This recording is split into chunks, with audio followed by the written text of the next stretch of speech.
Greetings and welcome to Flesh Wound Horror Alive. Kruger and Pugs are going to join us in a bit, but for now, I'm joined by producer Todd. How goes it? All goes well, Dan. How about yourself? It's going well. Halloween is upon us. It feels like this trip is coming up way too fast, but I'm excited to be together with everybody for last tournament on the left. But yeah, good times. I think it's actually starting to kind of sort of resemble fall weather in a couple days, so I'm excited for that, although it may not last. What have you been up to? I know the answer, just last tournament on the left stuff. Well, I'm not going to yell at you like yesterday, probably. No, today wasn't that bad. I mean, busy, but trying to, and it's not even just like all this stuff with the tournament. I also have, we've talked about it on the other show, so we had boat trip this week. I mean, Aussie V's wedding coming up, so I'll be MIA. And teaser. They didn't invite me to. This Monday on Farce, we got American Wedding, so we timed it out because we got a boat trip coming up Friday, and then he has his wedding. So we themed out the shows. And did he at least invite Guy Cool? Is the question. Well, I don't know. He may just be there. He's on a boat all the time. I was going to say one of the movies that we're going to review on Farce that I'm really excited for the month of October coming up, but it might be too closely associated with what we're going to announce in a moment. Oh, okay. Yes, that's true. Yeah, we do have, even though we had one yesterday, we've got another last tournament on the left match announcement. Our final first round matchup. I mean, do we just want to go not the right final match, but the final tournament match? Let's go for it. All right, guys. We're talking about it. Saturday, October 11th, last tournament on the left. First round matchup. And another first time meeting. Dan, Ooh, you guys are going to see my fingerprints all over this theme, but here we go. This is the producer Todd special. The Tromaville Death Match. Boards of cans, barbed wire mops, and trash cans with traumatized light tubes.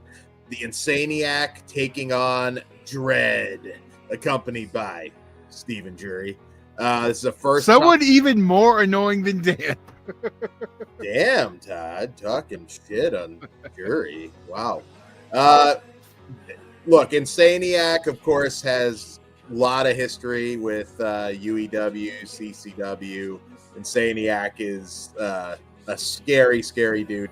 And Dread has been climbing the ranks of the deathmatch scene for the last few years, and we've been huge fans of Dread. It's an honor to have him in this tournament. He just made it to the finals of Tournament of Death for CZW. This is going to be an insane match, bringing a little Tromaville style to the deathmatch world, and I'm really excited. So yeah, inspired by Toxic Avenger, and you never know what. Here's the thing. Even I don't know exactly what to expect in this one, because Troma encompasses a lot of crazy shit. I mean, are we going to have little people getting darts thrown at their ass? Or are we going to get... I don't know. I don't know if they know. I think Dread and Insaniac are currently like, all right, blood-sucking freaks. What can I do? Time to start going over the catalog. You never know what we're going to pull from. Never know what we're gonna pull from. Next year, maybe we'll do an unspeakable match. Yep. Or we can have a women's match and do the breeding farm match, but that's a whole nother. Ooh, yeah, I don't know. I don't expect any breeding farm inspired mayhem with these two, although that could be a creative way to win the match. Well, you never know with Jury there. You never know. But that's not all we're going to announce tonight. Since yesterday we threw out Sean Black's going to be there. Yeah. Today we're going to do something different, and we're going to announce our referee staff. We have Patrick Hernandez, the XPW senior referee. We have Ref Danielle, CCW, UEW senior referee, also an XPW ref. Yeah. And another XPW ref, and no stranger to the ring himself, Biggie Biggs. So Hell yeah. they will be handling any situation. I'm not worried with these officials. They will take care of business. And yeah, so those are our officials for the last tournament on the left. We're glad to have them all. They need to be aware butt darts are legal in the Tromaville death match. So, yeah. I mean, everything's legal in everything in this one. I don't know if Patrick Hernandez has ever called like butt darts. Like, do you get it to a 4 count? Like, stop throwing them or I'm going to disqualify you. I don't know how that works. I don't know what happened in the Extreme Associates offices. There's a very good chance he has some experience. And yes, as Flores is pointing out, all XPW refs, facts. Yes, they are. They are. Yeah. Hell yeah. Hell yeah. I mean, so very excited. We'll have some more non-tournament stuff, announcements coming your way. And we're almost here, Todd. I'm stoked. I need another couple weeks. I just do. I did notice Nightmare on Elm Street is going to be in theaters October 1st. So they're already filling up. I managed to grab one for a late showing next week. Speaking of which, next week our schedule is going to be a little bit off. Pugs is out of town. We're getting close to the tournament. So we will, of course, have a show October 1st. It is the first day of the month. So we'll have something. Yeah. Well, it'll be the kickoff of our tournament, which we haven't really talked about much, but maybe we'll talk about when everyone gets here. We'll have some SCS. We'll probably have an additional one, an SCS early in the week. But I don't know what day yet. I'm gonna reach out for. We'll probably have another interview on shortly, and check the channel daily. Could be a little all over the place. But we're still shooting for a show every day October. So I mean, the 11th might just be our pre-show to our live event, which you should all be watching. Hell yeah, you should. And we'll have the announcement officially on our next SCS episode, which would probably be the first if everything goes well. We might have to double it up on the first with a live show and the beginning of our tournament. Okay. So we'll figure it out what exactly is going to go down. Yeah, you might get all kinds of also shorter but fun content too while we're down there together in LA as always. So check it out. Todd, not to put you on the spot, but for anybody that missed yesterday's announcement, do you have that handy? I can always talk a little bit while you pull it up, but well, I mean, you could have asked me when we were off air, so I didn't have to keep talking and stall. No, go back and find the graphic, but I can do it quick. So there I am, and here it is. Here you go. Announced yesterday on Squared Circle Society, we've got another first time ever singles match.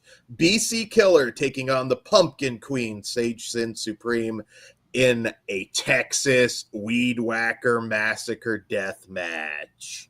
Weed whackers, gusset plates, doors, and all kinds of plunder in this one. This is gonna be fucking brutal. They're gonna rip each other apart with these weed whackers, and the blood is going to flow in Hawaiian Gardens at the Metroplex. Pugs was caught in the middle of those two last Saturday. If you didn't get to see check out the video on the site or check out yesterday's show we played at the beginning. Sage bruised him. He's talking to HR right now. So yeah. Luckily our HR is just I'm not gonna never mind. All right. So yes, Texas Weed Whacker Massacre, the Tromaville death match. You do not want to miss this. So we hope to see you there live in Hawaiian Gardens at the Metroplex. And also, just for anybody, since it's fleshwoundfeatures.com is where you get the tickets, and I will drop that in the chat, but it's pretty easy. Just go to merchandise and tickets. And it's honestly on almost every page. It's on the main page. It's on merchandise and tickets. We also have a we also have a last tournament on the left tag, which also has it, but that lists all the masks, all the matches, the stipulations, and yeah. And we are not done announcing matches. We will have one more match featured on our live pre-show. So even if you don't order the pay-per-view, which we hope you all do, we hope you do. You'll still be able to see that and honestly you'll be able to make sure everything works before you order it. So there you go. You'll know you're not getting, because it happens. So Ben, what do we chant? Whatever you want, the most offensive thing you can think of. Yeah, we encourage disorderly fans. Yes. Oh yeah. I mean, you have to remember, I was front row mafia, and we said the worst things we could possibly do, and 98% of them are still cancelable. That is true. Todd's been punched a time or two, and though that wasn't I mean, yeah, no, yeah, you did. You called him a baby dick. Yeah, you can't cancel me for saying that. No, you can only cancel me if I say the president has that. Then we're going to get pulled off the air. There you go. We might get canceled. We might. But I mean, baby dick goes with his baby hands, though, right? No, well, yeah. So take off the hat. Well, Dan's just going to ignore that. You never know what you're going to say. Fans sometimes. You guys, if you want the bounty, this is the time to put the bounty on its head. You think Dread won't take that bounty? Be careful. Cousin Dale is going to be in the house, and you don't want to fuck with that. But yeah. Okay, well, Oryx got it right. I love metal, horror, and non-PG wrestling. We are definitely all three of those. I can promise you, Orc, this is definitely NC-17 territory. So, yeah, definitely not PG. Ben's already put the bounty, 1K to the person who brings me the hat. I mean, fuck, Ben, I might bring you the hat. $1,000. I don't know. I'm attached to it, but there's always a number. It's always a number. So yeah, fuck. But you tell these guys, the deathmatch workers, that you'll get that hat. You think BC? You know how much beer and you know how much Budweiser you can get for a K? BC, I'm gonna say it right now. That is the most iconic beer drinker in wrestling. People try to say it stands for the body count killer. I tell them it stands for the beer chugging killer. Yeah, I think Bob. I want to say, I can't remember what show it was, but Bob like made some comment like, BC, I bet I can outdrink you, and he just like laughed at him. It was for any of you old Flesh Wound listeners, we may have found the whereabouts of Bob, and he should be at the last tournament on the left. I know, we found him. Yeah, some of you OGs that he's still listed on the website as whereabouts unknown, so we'll see. The return of Bob live. What about Bob? Yeah, we're gonna sell out the whole thing now. So yeah, but seriously, I hope to see some of you there. I know not all of you can fly out or anything, so I understand, but I hope to see some of you there. We'll get to hang out. It is going to be a memorable time. So yes, and we got one of our sponsors in the chat, Chris at Slasher Home Video, RetroCrypt, RetroCryptCo.com, one of the official sponsors of Last Tournament on the Left. Okay, Orc. This will be on. We'll be streaming.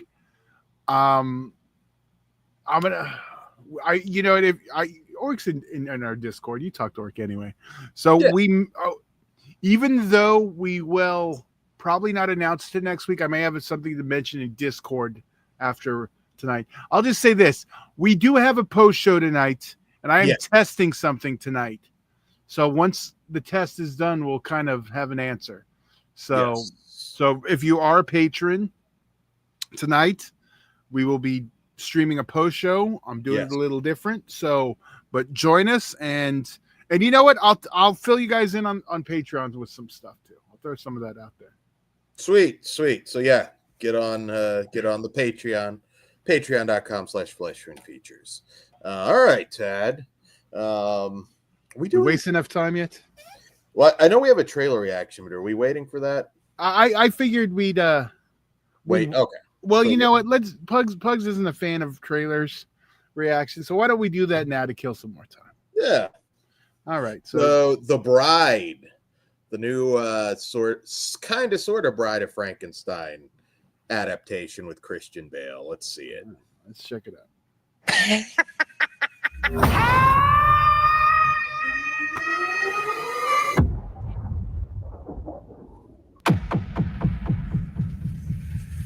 Was I just the same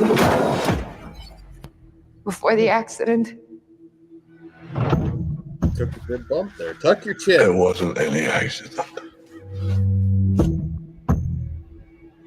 Everything we did it on purpose.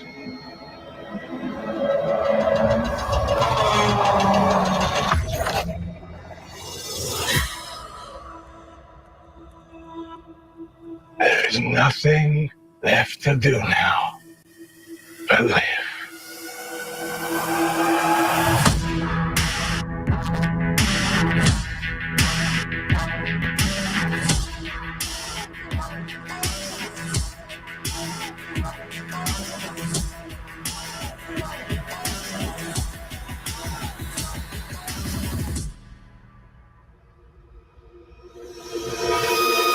Come on, big man. You don't want to play?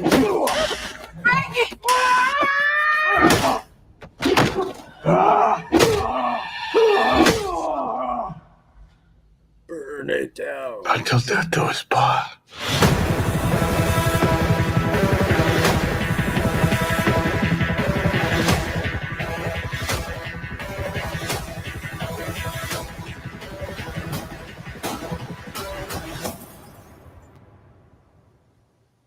What's my name?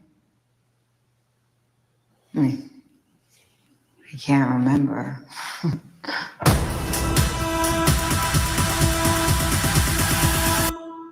Monstrous. So, all right. I think it's going to be good. Obviously, it's not going to hit you with the exact same Bride of Frankenstein feel. I'm not loving the look of the Bride. That's like one issue I have, but I don't mind, like as Ben said in the chat, Bonnie and Clyde version of the Bride of Frankenstein. I don't know. I'm intrigued. I'm not going to be a purist and expect an exact adaptation of Bride of Frankenstein or anything like that. And, did we just have a new take on it though? well, you got the Guillermo del Toro. I'm talking about Poor Things. Yeah, kind of, sort of. It's a take on Bride of Frankenstein. There's no way around that. I think it looks pretty good. I'm going to go in with an open mind. Christian Bale doesn't tend to make crap, you know. So I like Jesse Buckley, but we'll see. Yeah. Hey, Bugs, we did the trailer before you got here, just because I know you don't like to watch them. I caught a glimpse. That's the new Bride movie, right? Yeah. Okay. From the 2.5 seconds I caught, I'm in. Batman's in it. Yeah. Yeah. Well. Yeah. Were you guys not that impressed? Dan, I know you say you didn't like the look. I don't love the look of the Bride, the blonde hair. I don't know. She needs to be a little more dead looking for me. I don't know. No, thank you. I'm not expecting her to look like Elsa Lanchester or anything like that. It's just, yeah, I don't know. I'm gonna say Mr. Mom's not in it. Calm down, Pucks. Cautiously. The Batman. Okay. I said Batman's in it. No, well, I mean, like when I say Batman, that's the go-to. But when I say a Batman, it's Christian or even George Clooney, if you want. The monster has like that giant cock piece on him. That's Kevin Conroy is my Batman. That's the voice I hear when I read comic books. Yeah. Oh, okay. I didn't get his autograph, but I did meet him at a Wizard World convention. I got a photo with him, autograph, told him how much he meant to me, And then 2 years later, he passed away. I'm like, fuck. Oh, shit. Yeah. All right. Well, you here just in time for what you didn't see. Do you want me to pull you back out? Which one is it? We're doing him first. Yeah, I'll check. Okay, it out. we'll I'll bring come you. back. But I'm here. Okay. Just let me know. All right. We'll All pull right. you back in just when you thought he was out. All right. So, all right. We'll get right into it. All right. From director Justin Tipping, we have Him. And in this film, a young athlete descends into a world of terror when he's invited to train with a legendary quarterback whose charisma curdles into something darker.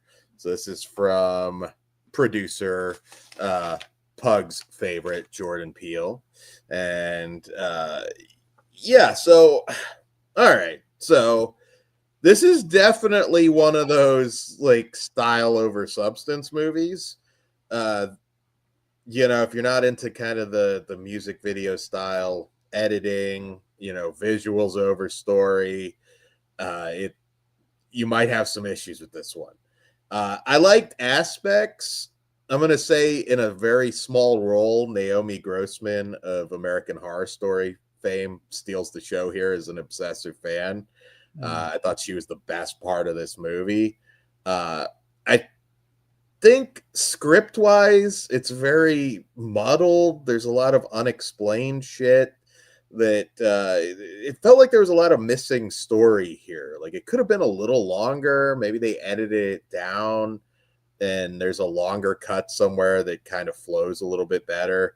It just kind of felt like I don't know, CTE fever dream of random shit. Well, I think that's what it is. I don't think we're missing anything. I think you not like getting everything is part of the whole thing.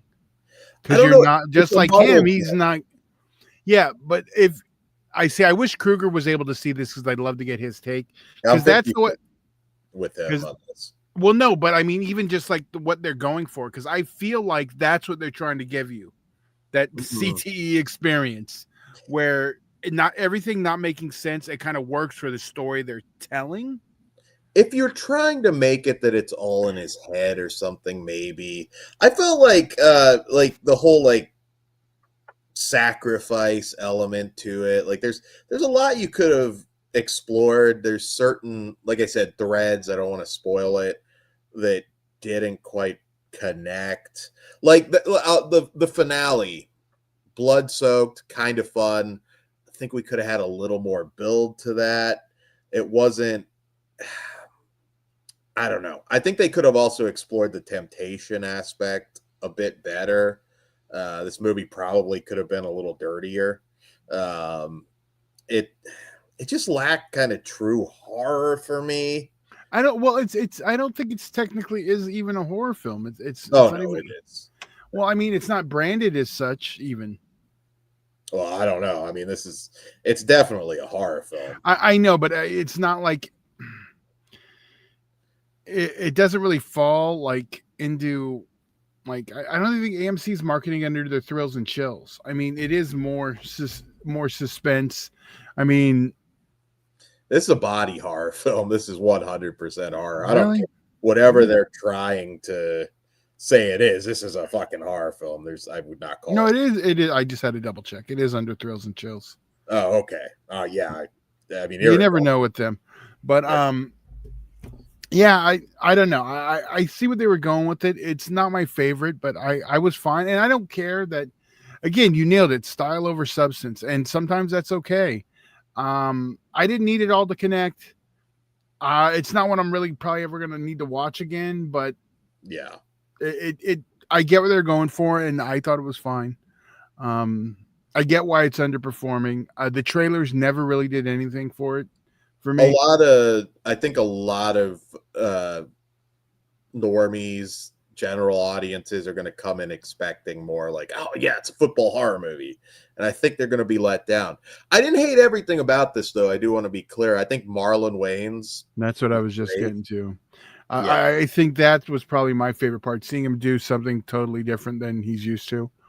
Yeah, well, don't forget Requiem for a Dream. You know, he's done some dramatic. He has here and there, but I mean, it's been a while, and I mean, he's been so the other way lately. He's never been able to fully escape the comedy. I mean, like, because he's done other, you mentioned that, but I would have went with Above the Rim. Absolutely, yeah. Killed Tupac, son of a bitch. I'm still not but I technically wasn't Tupac he killed, but I was not as big on Tyreek Withers. I don't know. It's maybe more the direction than the actor. He never really gave me any reason to care about him, or he never emote. He can't emote. He looks like my friend's kid, so it was weird.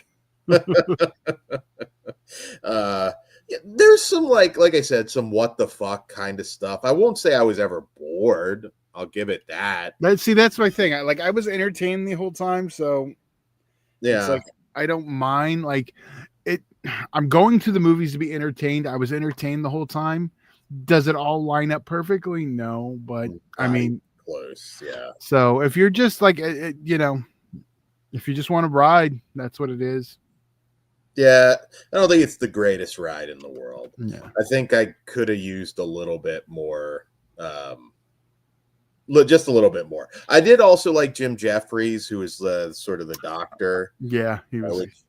The episode, which I think it's funny that it's one of our lower watched episodes. If you watch the episode, you'll understand why. But the bald true crime / comedy show that we did, my favorite quote from him was just like, "And nobody cares. What a fucking loser." If you watch that episode, you'll understand. But yeah, no, he was good. I just think the script didn't live up to the performances for me on this. This was just kind of I doubt I'll watch it again anytime soon kind of movie. Yeah. So all right. So what's your rating? A generous 2.5. All right. I enjoyed it enough. I'm a 3.5. Oh, okay. All right. So that is him. Believe I've got the next one's just all me, right? I know. I kind of want to pull myself out of this thing. You betrayed Bautista.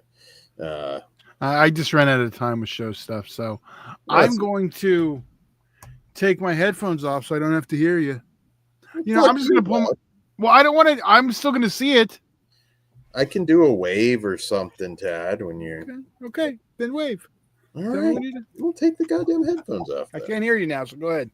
He can't hear me. Fuck you, Tad. Fuck you. All right. So our next film, Afterburn, from director J.J. Perry, an endless film. After a massive solar flare destroys the Earth's eastern hemisphere, an emboldened treasure hunter for hire, that doesn't make sense. It goes to Europe to uncover the coveted Mona Lisa, only to learn that the world needs a hero more than it needs a painting. So Afterburn is actually a comic book movie, which I didn't realize going in. It is based on Red 5 Comics graphic novel of the same name, Afterburn. So this director, he is kind of he was an actor, big stunt guy. He's done a lot of the stunts for John Wick. He was also Scorpion in Mortal Kombat Annihilation, among many other characters. Good. I hear shit. I'm hearing Rob Zombie. I don't know what's going on there, but I think he stopped. All right. I hope. Well, that didn't get us pulled, so that's good. So where was I? He also did. He was on Masters or WMAC Masters, a show I liked growing up. He's done stunts for Walker, Texas Ranger, and most recently, he was the director for Day Shift, the Jamie Foxx vampire movie, and Killer's Game, another Bautista movie. This is apparently they've been trying to make this since 2008. It was originally going to be a Nick Cage vehicle, and Yeah, so we finally get it, and this is very like meat and potatoes action. Um, Nothing that you haven't seen before in terms of the storyline, but I actually liked it a lot. Um, I kind of miss it. Just felt like an old school, just action movie. I mean, if you like Bautista, you're going to enjoy this. Samuel L. Jackson, who is the King of England. I mean, this is 10 years after the solar flare. I don't know exactly how Samuel L. Jackson became the King of England, but he is the new like king of that region in this post-apocalyptic scenario. The fucking gorgeous Olga Kurlenko plays Drea, who is sort of Batista's partner going on this adventure to retrieve the Mona Lisa for Samuel L. Jackson's character. Really fun car chase scenes, particularly Batista and Olga in this souped up car avoiding our villain's tanks, which the villain, Christopher Hitchin, I believe, he plays Volkov in this. You'll recognize him from Game of Thrones. He's a lot of fun. Daniel Bernhardt, which you may or may not know that name. He is the star of the new Deathstalker movie coming out, but he also the Bloodsport sequels. He also has a Mortal Kombat connection, which is how I assume he kind of hooked up with the director. He was on the Mortal Kombat Conquest, the TV show, Atomic Blonde, bunch of other action movies. I liked it. This was just a fun old school action film that people used to go to. I think most people watching this review are just thinking like, I didn't know Bautista had a movie out in theaters. It's not getting advertised well. But if you like Bautista, I thought Killer's Game was actually another one that was a lot of fun. This is no exception. I'm unfamiliar with the Afterburn graphic novel, but I might check it out at some point. I like post-apocalyptic tales, and I like old school action. So this one delivered for me. So I give this one 3.5 stars. And we'll see. Todd might be still jamming to Rob Zombie. I don't know. That was Pugs. I didn't warn him. I was bringing him on. Okay. I put him in there. What the fuck? There it is. Hello. I think you both like Afterburn. I think you like Afterburn. Are you familiar with the Afterburn comic? No. Okay. All right. I've never heard of it before, so I don't know that it's a big one. But all right. So Well, Sorry if I was distracted. I was watching that famous tennis ball up against the wall video with the spin at the end. Tennis ball up against the wall. I thought you forget I have watching cancer. the Sydney Sweeney Jean commercial. Ooh. I mean, she has good genes. It's the She has best. really good jeans. um, The best jeans. So yes. How are you doing, Pugs? I'm all right. I'm fucking exhausted, but I'm good. Okay. Well, you're here, and you missed the Tromaville deathmatch announcement. Oh, we announced. Awesome. Fuck How happy is- are you, Todd? there we go. Fuck yeah. Insaniac versus Dread. Yes. I'm so excited. I did not expect that we would be able to get Dredd for this tournament, so I am stoked that we were able to get him, and can't wait. And I haven't seen Insaniac in a while because I don't know that he was even on the last UEW show that I was at. That's cool. Time to talk about. Not Scary Farm. Yeah, give me all the details. I wish I could have come earlier, but There's the poster. There we go. oh, nice. I still have our some of our photos from that. Oh yes. Well, Pugs, what'd you think? Did you Another. not send them over? But another successful year. I enjoyed myself. Cinema slasher, still my favorite. It's undefeated 3 years in a row now. Well, we didn't get 3 because someone was tired. I'm not calling anyone out. That's all right. But it was the one that we got to walk with the flashlight, so we didn't get to do that one. Oh, okay. So Kruger. Welcome. What's We're just up? talking Not Scary Farm real quick. But yeah, it was another good year. I think the 3 mazes we didn't were like the 3 new ones too. Okay. We I did know- one new one. Oh no, Like- we did some new ones, but I think those last 3 we missed were ones that were the 3 of the new ones. Because they were It is- advertising it like it's brand new. I'm like, it's still recycled stuff, but it's cool. Do they still have the like underwater? You're like on a sub or something. Lovecraft one. No, Or is No, that one got retired. They normally do them about 4 years before they got retired. Okay. I Um, love that one. but Dan, did you get to watch The Hanging? Did not. okay. Pugs? I saw they opened up with Pedro Pascal. That was fucking funny, and the And whole his- Katy Perry thing was funny too. So And yeah, They killed off Pedro. they stretched his wiener out for a good while. Whoa! What the fuck did I just walk to? So They Pedro jacked up Pascal Pedro Pascal at the hunt. as Richard Reed from Fantastic Four. They stretched his penis all the way out. I was too busy laughing to see what else. You don't happened see with that at the Disney.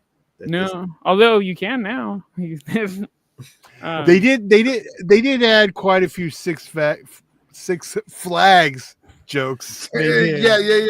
Yeah. You said something else there. 6 colored flags, They right? No, but overall, good time. The weather was actually not super terrible. It was a little warm, but it wasn't like super cold. The crowd was cool for the most part, although I think a government agency should, take a gander in that area. Well, my mom was in the middle of there was a big rumble yesterday. Oh, is she okay? Yeah. Oh. Yeah.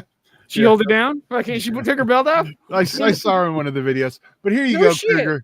Just so you're wondering, here's what we're talking about. Right there. What the fuck?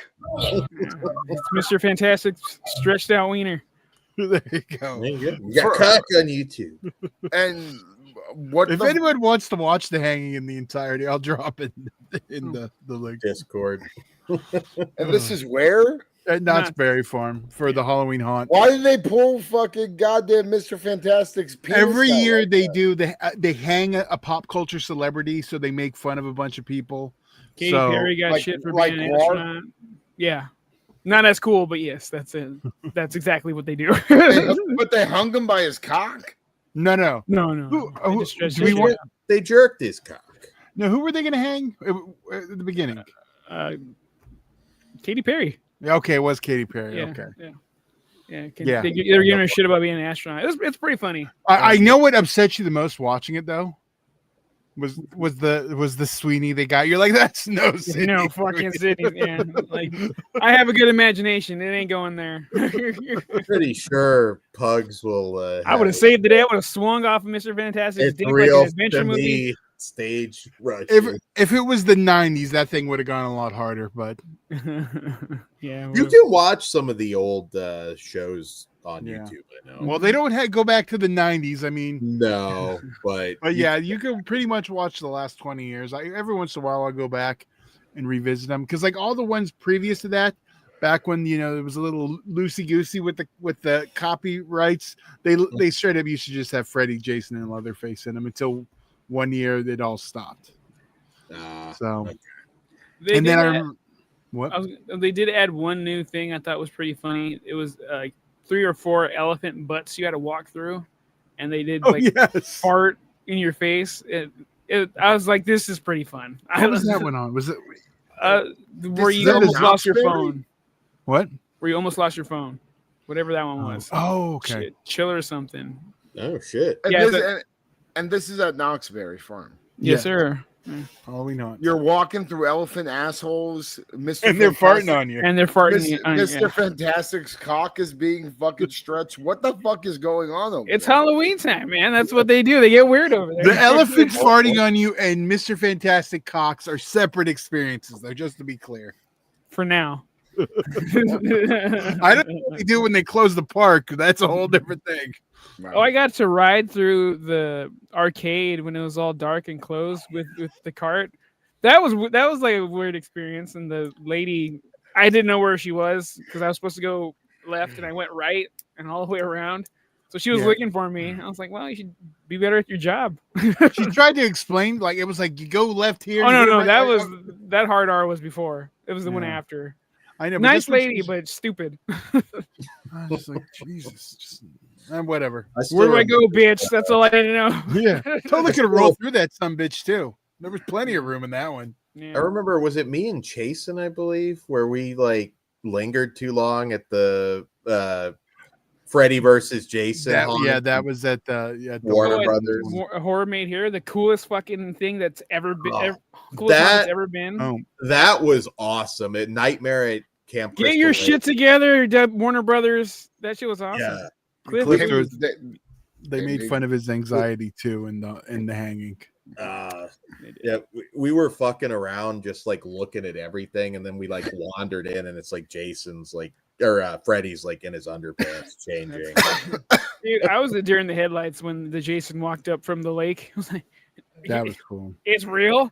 This is, and he was big. So it worked. Felt like you were in a Friday the 13th movie. If there's any haunt experience that I wish you could have done, Kruger, that's the one. That is yes, definitely the one. That's still like all of my years of going to haunts and that is the peak anything.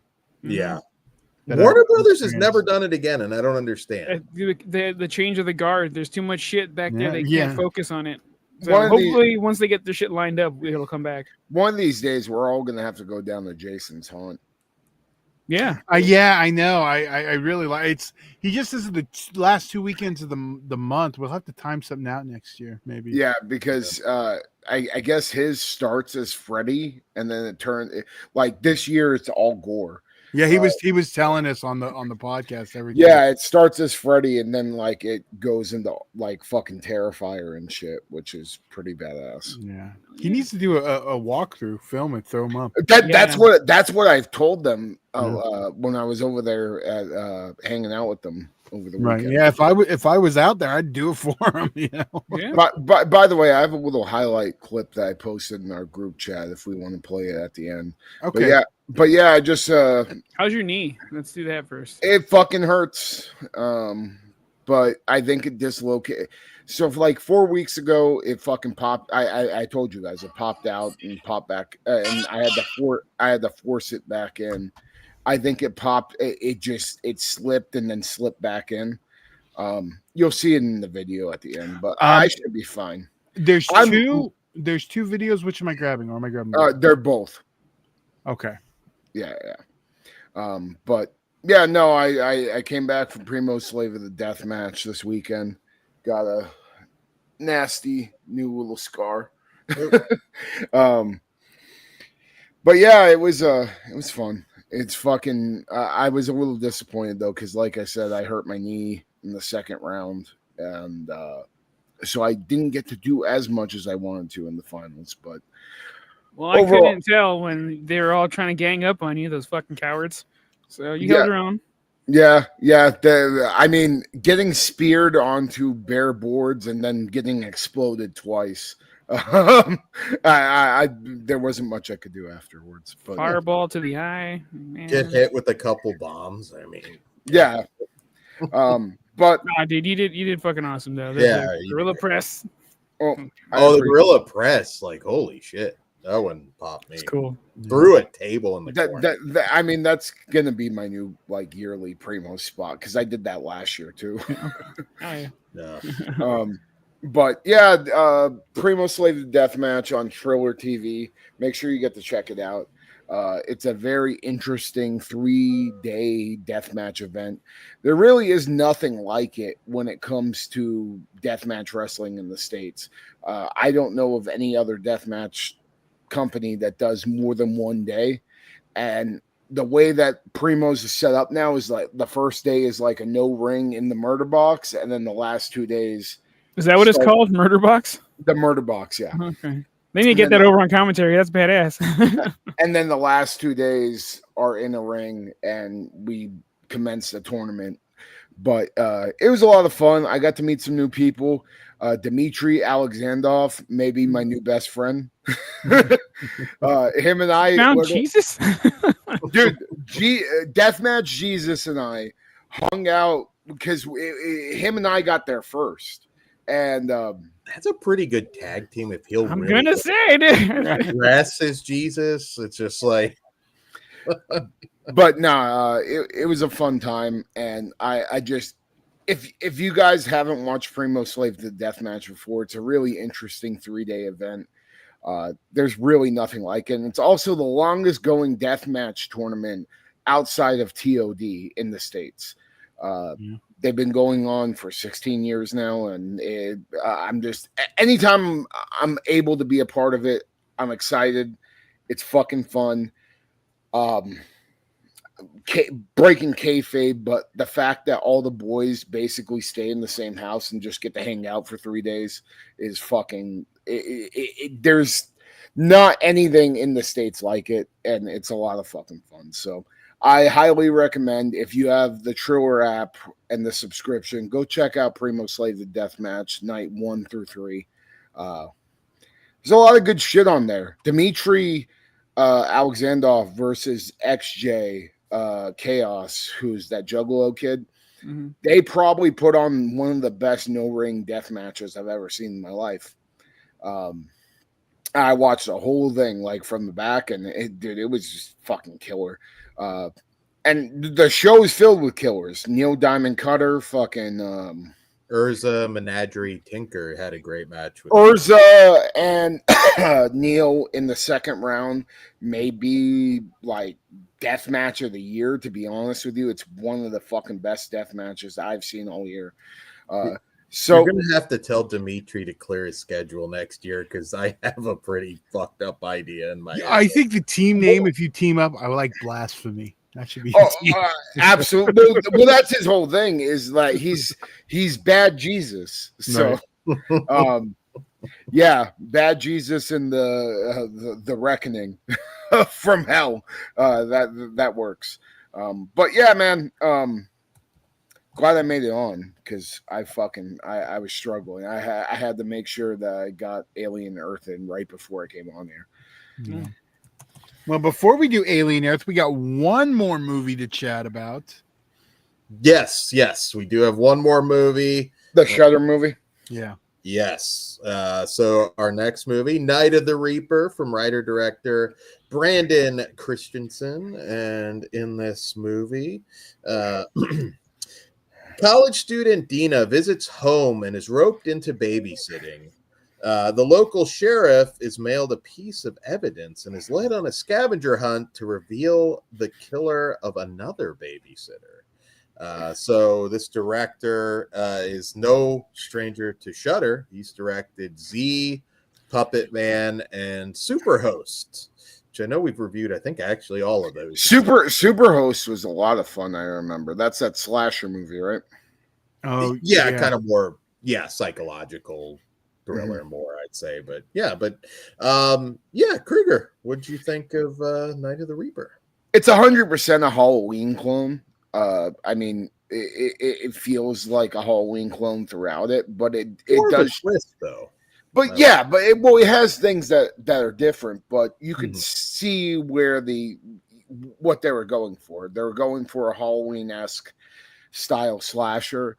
I like the incorporation of like the snuff films. I also just like that it took place. I don't know exactly what year, but it took place at least in the 80s or some shit like that. They still had fucking box TVs. Yeah, the director tried to keep it open-ended, but yeah, 80s. Kind of felt late 80s to me. And I can't remember what gave that away, but yeah. Overall, the movie was solid. I did get very bored like during a few stretches. And I wasn't like a huge fan of the ending, but it was fun. It got me in the Halloween spirit for sure. There's a fucking head explode or a shotgun to the head that is really fucking brutal.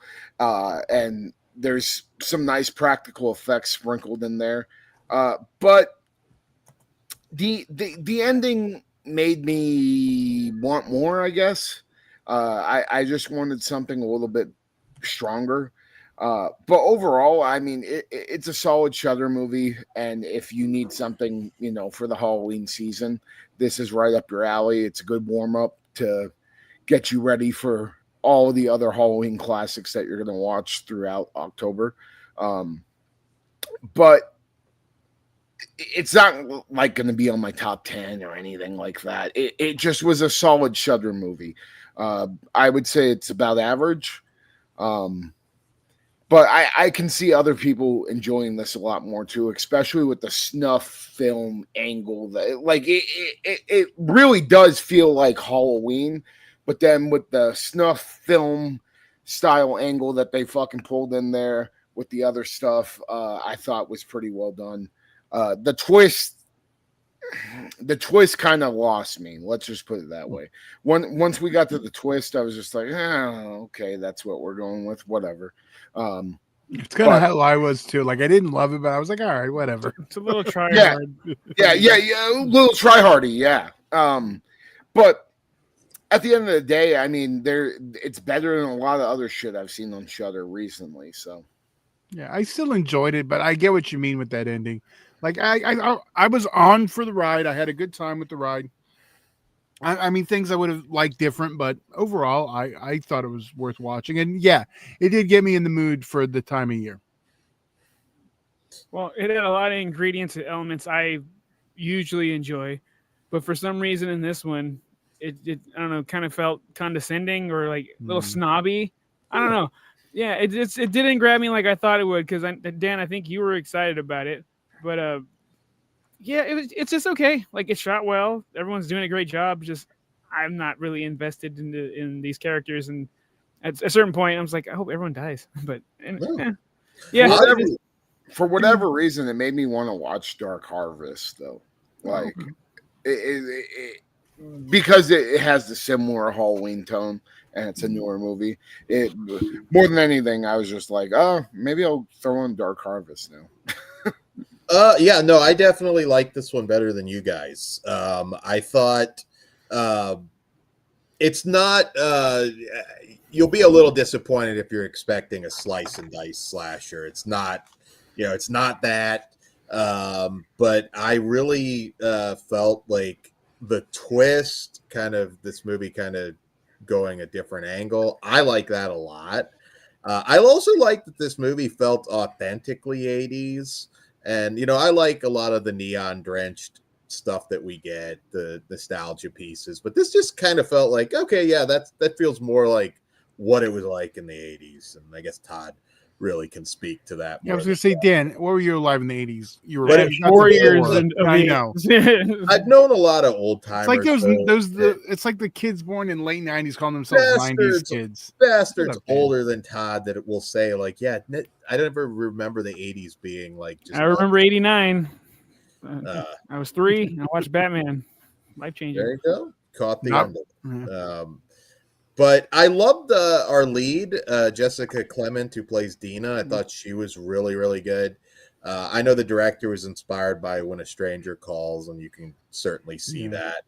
I thought Ryan Robbins, who's kind of a veteran of TV, stuff like Sanctuary, I thought he was great as the sheriff.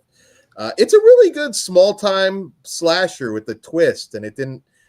I like that it didn't just feel like just another... standard slice and dice. I like a little, suspense and, kind of a different feel to it with the twist. I enjoyed this one quite a bit, actually. I really enjoyed it. I think it's worth going out of your way to see. It's a good way to, well, hopefully you've already kicked off the Halloween season, but if you haven't, yeah, ring it in with this. Double it up with one of the classics. This was ironically the way for me to kick off my Halloween season. So there you go. It's a solid warm up.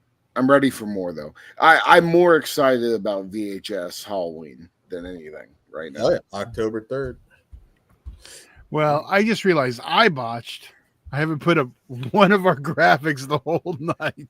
Oh, Oh, well, well, it's okay. Well, that's the wrong one. I know. But, Well, that's the only one I have. I forgot to even do them. That's okay. They know. Oops. They know. Sorry, guys. Now you got to figure out what's what. yeah. Well, So I'm a 3.5 on this one. I enjoyed it a lot. I thought it was a really good movie. Well, you seem to like it a lot more than me. I'm also 3.5 though. Oh, well, I'm- fuck, way higher than I thought. That. Well, no, I said I liked it. I agree with the ending. Felt a little like Pug said, try hard. yeah. I like it. Yeah. I'm a 2.5 out of 5. But I would watch it again, and maybe like my rating would grow. And that's saying something because there's a lot of these movies, especially 2.5 movies, that I wouldn't watch again. But yeah, 2.5 out of 5 for me. Okay. I'll go 2.5 out of 5 as well. All right. Well, there we go. So all right, Alien.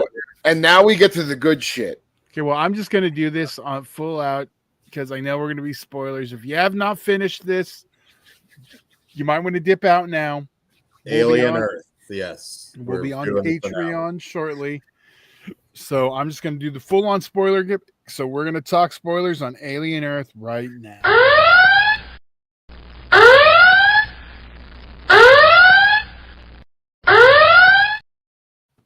Motherfucker, this show. I haven't been on the last couple of them, so this is me kind of recapping what I've seen the last 3 episodes. But god damn, dude, this show is just so fucking well done. I am so invested in the story, and the fact that they leave us on a cliffhanger, I'm psyched that we're getting this fucking second season. First off, let me just put it this way. This may have like one of my favorite xenomorphs I've ever seen, ever. The design of the new xenomorph that came out of Homeboy's lung, Wendy's brother's lung.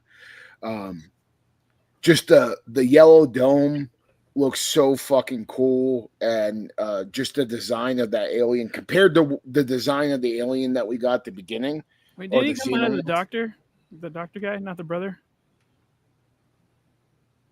Like the No. husband.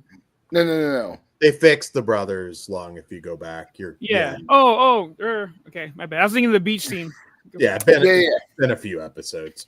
Yeah, no, I'm pretty sure there's another alien just running around, but the one that we see is the one that came out of the lung, right?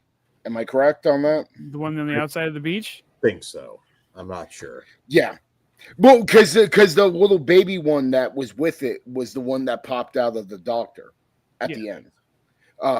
But the other one with the yellowish dome, that's the one that came out of Wendy's brother's lung. The one that she's kind of like controlling or whatever, which is something that we get in the Alien comics.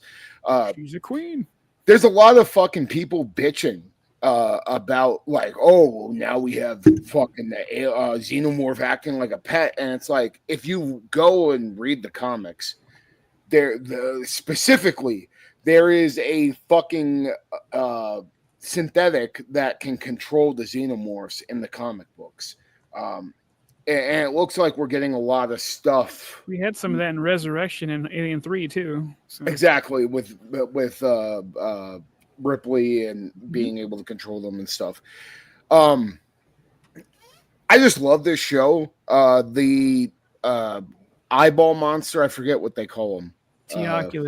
Teoculus is the star of the show. It's been the star of the show since the beginning for me.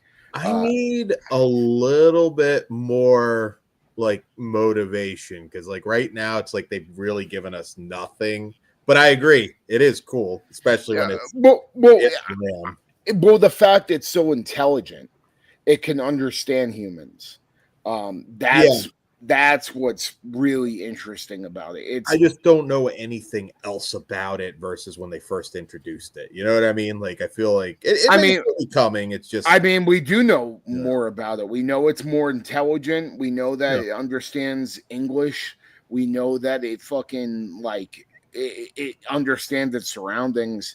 It's one of the most interesting aliens in the whole thing. I popped that we finally got something out of the plant alien too. Because that lazy motherfucker has just been sitting there the whole time. So the fact that on the last episode we finally got to see what it's about and what it does, and just all the different species of aliens have interested the fuck out of me. I love the fly one that where it makes it so synthetics aren't safe because it eats off of metal rather than humans.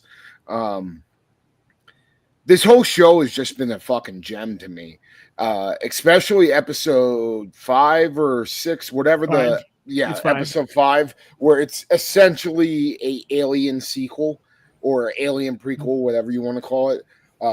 Super cool. I'm excited to just see how this ties into the whole world, because we still are between Alien Covenant and Alien right now. That's where this takes place. 2 years before Alien is exactly. So I'm interested to see what season 2 is going to bring. I'm hoping that we get like a tie-in to David and him, doing his biomechanical fucking engineering.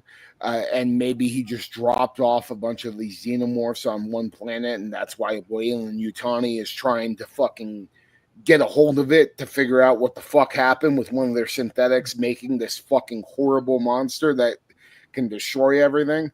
You use the S word. But yeah, man, everything about this show has been awesome. I couldn't have been. My expectations going in were, reasonably high, but it's exceeded every fucking thing. I didn't think it was going to be this good, and it may be one of my favorite things in the whole Alien franchise.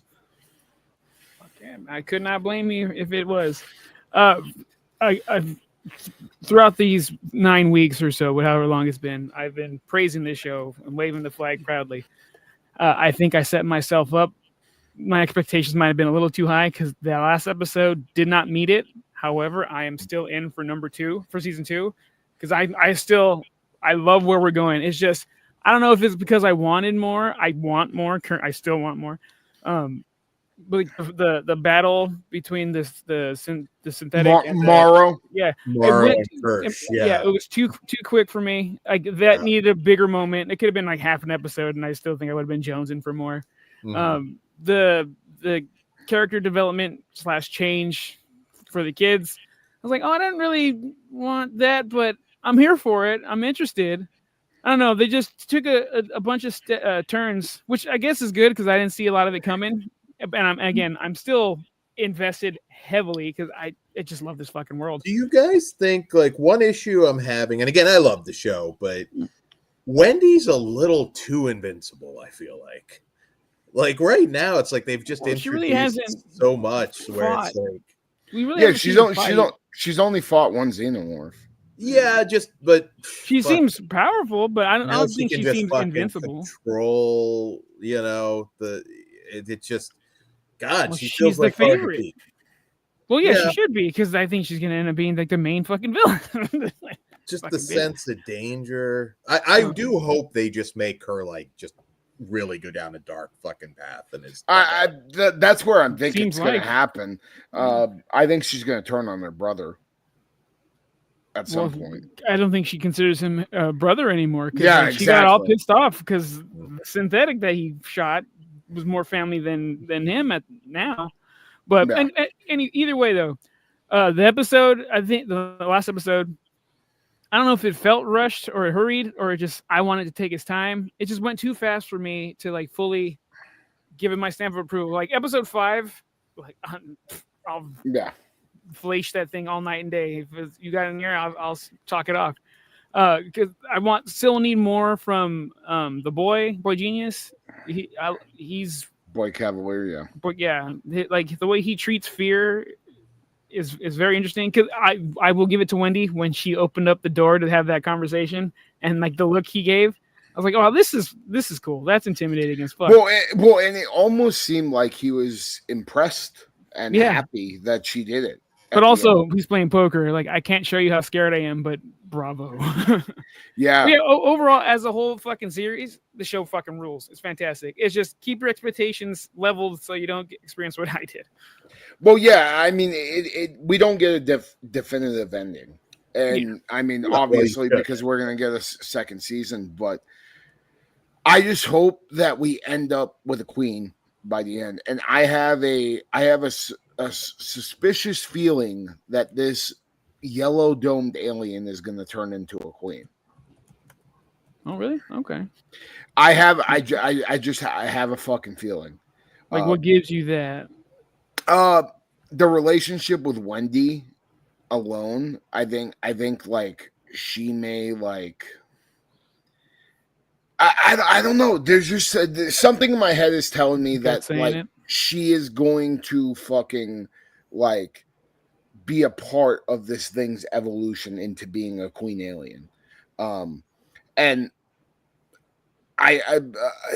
just in general, the whole fucking show, the relationship that she's having with this thing, it feels different. It looks different than the other aliens that we got in the show, and I'm hoping that like we get to actually see what the metamorphosis from a like drone alien to a queen. I would love to get a flying queen. Like that toy was amazing. Just put that. Oh, the flying queen alien. Yeah. This is our chance to get all these fucking weird things. Like, yeah. Well, and my question is, what happens if, like, the fucking eyeball monster possesses somebody and a face hugger gets on it? Maybe that's the metamorphosis into a queen alien. That'd be cool. Yeah. Yeah. I'm here for the ride. Just next season, make it 10 episodes and make them all feature length, hour and a half, because leaving me hungry. Yeah, I think the finale wasn't like it wasn't. I wouldn't call it weak. I just felt like you needed to give me just a little bit more. It left us on a cliffhanger for sure. Well, yeah, that's fine. It's a TV. I don't think they needed more, Dan. I think we wanted more. I think you're enjoying it. I think you've gotten spoon fed to being used to. We're wrapping up everything before the season. No. I don't want that. I want more from the characters and their motivations. There were just a few things like I would have liked a little more from Nibs. I'm still very much into this show. Well, that's what you'll get more like next season, though. I mean, things are still developing. It could have made me a little more hungry there at the end. I felt like, but which would have been wrapping up a story and setting up a new one, which they don't do. I'm with Dan on this though, because there's just something there because of how good the show has been up to that point. It's like victim of their own success for me. Yeah.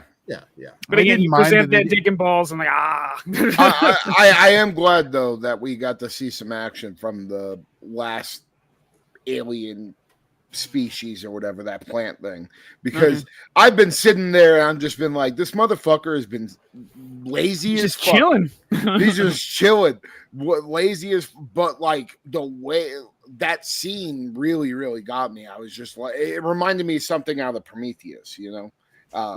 We're a little bit low on actual like big character deaths too. I've noticed that. I mean, we lost the doctor. Yeah, I guess so. Dude, when Wendy fucking stopped the bald motherfucker too, dude. I would have liked a flashback of Boy Genius being a fucking child murderer. That's fucking cool. Yeah. Yeah, you will probably get that, I would assume. Yeah, I mean, he killed his own fucking father with a synthetic that he made. With art. With Adam, right? Yeah. Adam with a T. Yeah. Fucking, cool. I don't know. This whole show just makes me interested. They don't really mention Prodigy in the rest of the world, so I'm pretty sure Yutani fucking like annihilates that whole island like Jurassic Park in the book. Yeah, no, for sure, dude. They have to eat them alive. Yeah. And what I'm thinking is that it's gonna go into whether Wendy is able to go into the programming of every synthetic in the world and be like, bring the aliens to Earth. That would make a ton of sense for Ash's motivation, the original Alien. Which that's what I'm really interested about, is how they're going to bridge the gap between this and then, Alien. Because in my head, I'm just thinking Wendy somehow is able to overprogram every fucking synthetic that is a part of Weyland-Yutani and is able to fucking try to bring them all to Earth. And, we really don't know what happens to Earth after Aliens. They're not on Earth in Aliens. They're fucking somewhere else. So I'm wondering, do the xenomorphs take over the whole fucking planet? Does the fucking Oculus or whatever the fuck fucking get into somebody and pop a baby in the bitch, and then all of a sudden there's an Oculus fucking goddamn outbreak? There's so many things you can go with. And it just makes me excited to see where they're gonna go with the whole thing. I just hope, and in my heart, in my soul, I just want it all to tie into Alien versus Predator. Did you actually hear that season 2 was greenlit? I didn't hear that yet. Yeah, it's greenlit. Oh, okay, cool. I haven't seen it, but there's no way it's not. It's too many fans preaching about it. Although you said they were bitching online. Yeah, I mean, some people were bitching about the fact that the xenomorph was acting like a pet with Wendy, but again, it's nothing that we haven't seen in the fucking comic books or anything like that before. The only complaint I saw was the crew being stupid. And it's well, that's kind of that's the point, though. Yeah. They're fucking underqualified fucking people for the job.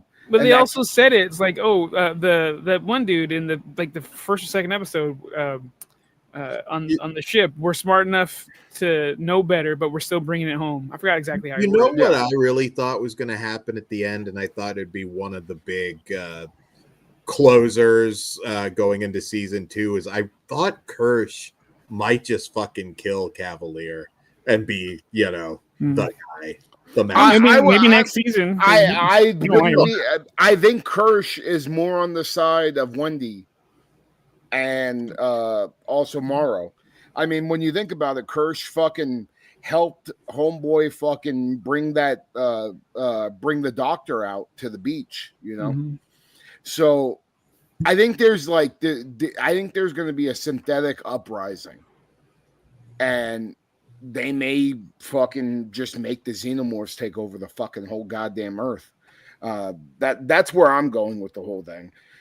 And it would make sense. It would make sense why Ash was so adamant on getting the fucking xenomorph back to Earth in the first Alien. So it's also in his programming, like Morrow. Although Morrow's he's also not hybrid. What was the other one? Morrow's a cyborg. Cyborg, yeah. So he still has the human element, but he was just being loyal. Well, Morrow is probably my favorite character in the whole show. I still didn't like him grooming the little Indian boy, but yeah, he's pretty cool. Dude, his motivation and then his relationship with whatever the fuck the bitch's name is. Tommy? Yeah. And I wonder, so is that Wayland's wife? I don't think so. I think they merged at some point. Maybe it's hyphenated Weyland-Yutani. There's I think it's something over 400 Alien novels or novellas, and that's not even including the comics. There's a lot out there to mine in the Alien universe. So yeah, it seems like they're going towards the comic books from what I'm seeing. I mean, we didn't get any of these cool other fucking alien creatures in the comics, but we definitely got synthetics controlling aliens. So I want my fucking snake. I want my mantis. I want my rhino. Dude, right? If they went full oh my god, a xenomorph outbreak at a zoo, put them in there. Give the license to NECA and take my motherfucking money. All the 18s. Come on. Give me. yeah, I can't wait for season 2. I hope it's not like 3 years, but you know what? I will take quality over quantity. But It'll be at least a year, unfortunately. I probably 3, dude. You think that long? Yeah. I think that's almost a little too long nowadays. I'm hoping. Well, I mean, look at Stranger Things. Yeah. Well, that became a sort of cultural phenomenon. I will say FX isn't as bad as a lot of the others when it comes to this. I don't think we'll wait 3 years. I think it'll be. One other thing I just want to put over the fact that they use so many practical effects in this thing just makes me so fucking happy. Like, people were bitch, oh, it looks like a man in a suit. Bitch, did you watch the first Alien? Did you watch Aliens? Like, you could have just said it looks awesome because there's a fucking dude in a suit and the fucking rules. And I love seeing the a practical xenomorph fucking head in, like, that's one thing that the show has gotten over very well is it's a perfect balance of CGI and practical effects. And the practical effects that are there are fucking phenomenal. And I couldn't be happier with this fucking show. I'm just sad it's over, man. I really fucking can't wait to see where else we're gonna go. And we also have, the sequel to Alien Romulus coming up too. So did they drop a name for that yet or no? Not yet. All we know is it's going to be by the guy who did When Evil Lurks. Fuck yeah. Damien Rugna. Yeah. I didn't know that. I haven't heard that was official. They want him, but I hope it's him. I guarantee you they'll fucking get that motherfucker, dude. And when it comes to body horror, I mean, when we saw that nasty pussing motherfucker on the fucking bed, I'm in. They're gonna fucking make it nice and gross. Like, I like Romulus a lot, but Romulus didn't give me what I necessarily wanted completely. But this show is giving me everything I fucking wanted. So good, sweet. All right, so guys, I'm all about it. We're going to be doing our Patreon stream. So Flesh Wound Features, or patreon.com/Flesh Wound Features if you want to join us over there. And or link in description. There you go. We do get a little spicy. Yeah, we should probably rate the season. I'm a 5 out of 5. That's I'm a 5 out of 5 too. Even though I don't love the last episode, there's no way I can give it anything less than a perfect score. It's fucking great. Yeah. I'm a 4 out of 5. I like it a lot. Not quite a home run, but I mean, I'm in it. Not quite a home run or not perfect. There's the difference because I don't see neither a home run nor perfect. Wow, okay. But I love the show. That's a very good rating. Mm-hmm. And I don't watch a ton of TV. And just as an Alien and Predator fan, like this year rocks. It fucking rocks. We still have killers, and then this, and now we still have fucking one more goddamn Predator movie before the year ends. Everything else is house money. That movie could suck, and I'll be a little forgiving just because of how cool everything else has been. Don't suck, please. I'm very excited for Predator Badlands. I still haven't seen a trailer, so I don't want to. I'm good. Take your headphones off for a second. The fact that we're gonna get fucking synthetics, Wayland Yutani synthetics in fucking Badlands, again, the worlds are colliding. I'm fucking in. You're good, Paul. All Thanks, right. So we'll see Before you we over. close- What? No. Well, before we close out, Todd's gonna play a little highlight reel. Oh, yes. Sorry, forgot. Of my adventures of the weekend. All right, we'll play the first one first. Yeah. There we go. So me and JD got to finally tag for the first. This is our first tag match of all time. Really? Yep. Why do I have it in my head? Just like we thought we've seen Sage and BC wrestle before.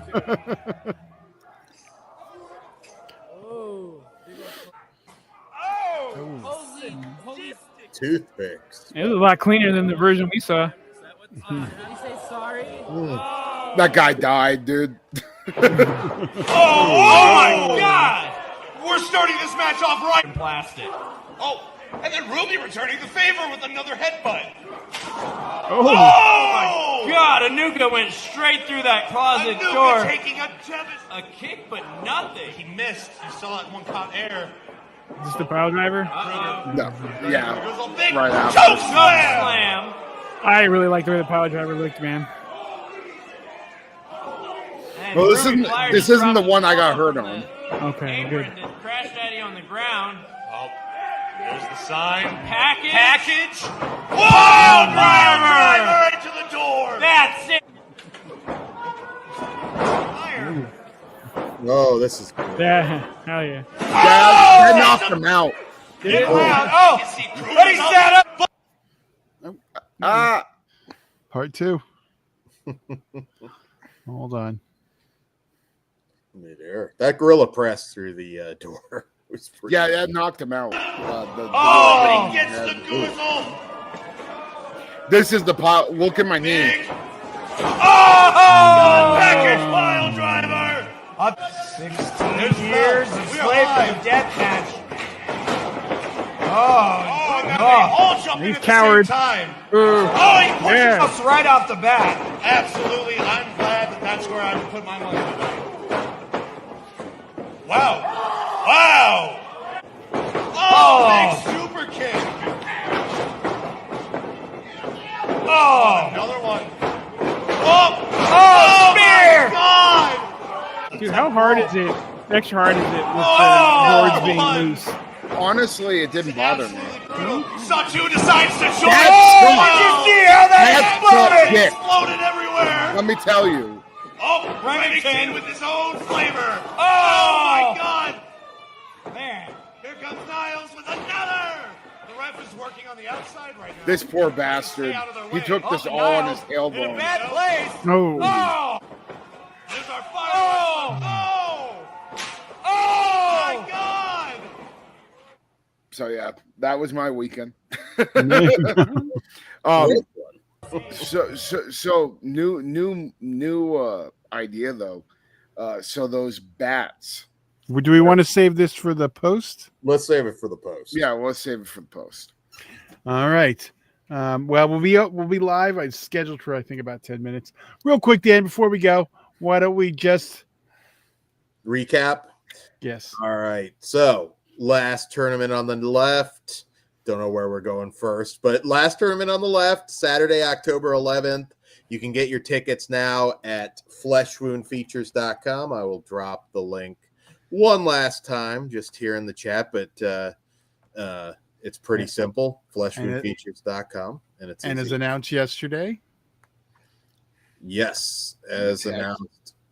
I love the Texas Weed Whacker Massacre. That is perfect. A lot of people are very excited. Yes, Texas Weed Whacker Massacre Death Match. There's going to be weed whackers, gusset plates, doors, and all other kinds of. And hopefully I won't be Southern assaulted fried during this match. plunder. Yeah, you might. You just might. But BC Killer and the Pumpkin Queen Sage Sin Supreme. This is their first ever one-on-one match, which is insane because they've certainly, been around CCW, UEW, but they've never met one-on-one, and they're going to do it in one of the most brutal matches of all time. So you don't want to miss that. And today, the Todd special Tromaville Death Match. This is going to be boards of cans, barbed wire mops, and a trash can with traumatized light tube. Technically, it says trash cans. This is more than one. Yeah, I know. Old eyes at this point. I had trouble reading. And we've already had some comments on it. One of them was, hell yeah, amazing. I hope the ref is a hot blonde. Well, unless we get Biggie a wig. I don't know. I was like, just get the wig. It's got to be he a does a smile blind. where he's blind. We need a blind woman. Tell Oh, we tell should blind Biggie, him. yes, blonde wig, and Insaniac's got to do a cornhole spot for the good of the show, Biggie. But yeah, I'm very excited for our tournament. It was definitely a topic over the weekend amongst the boys. All right. Although Dimitri is very upset that he wasn't part of it. Maybe He can next always year. come as a fan. But hopefully it does well, and this isn't a one-time thing. Well, I'll say it, and I'll say this on the other show probably again later. Like it was to highlight the West Coast specifically, and we have a couple out of towners that are friends of the show that wanted to come out, and so we did really reach up out of our circle on the first one. So, but hopefully, we next love year, you, Dimitri. hopefully next year, Passion of the Christ deathmatch with Dimitri. Yeah. Good And Friday the even 13th. some in our circle we probably should have hit up those, but we're rectifying. We're growing. Hold on. Only 8 spots, guys. But all Maybe right. not if it's ever at a church, that might kill it. But or We actually, can even pass our flyers out at the church. But that's another story. all right, guys. We'll see you over on Patreon later. All right, and we'll be there in 5. Money's on the dresser. Whatever you do, don't fall asleep. I'll see you in Disneyland.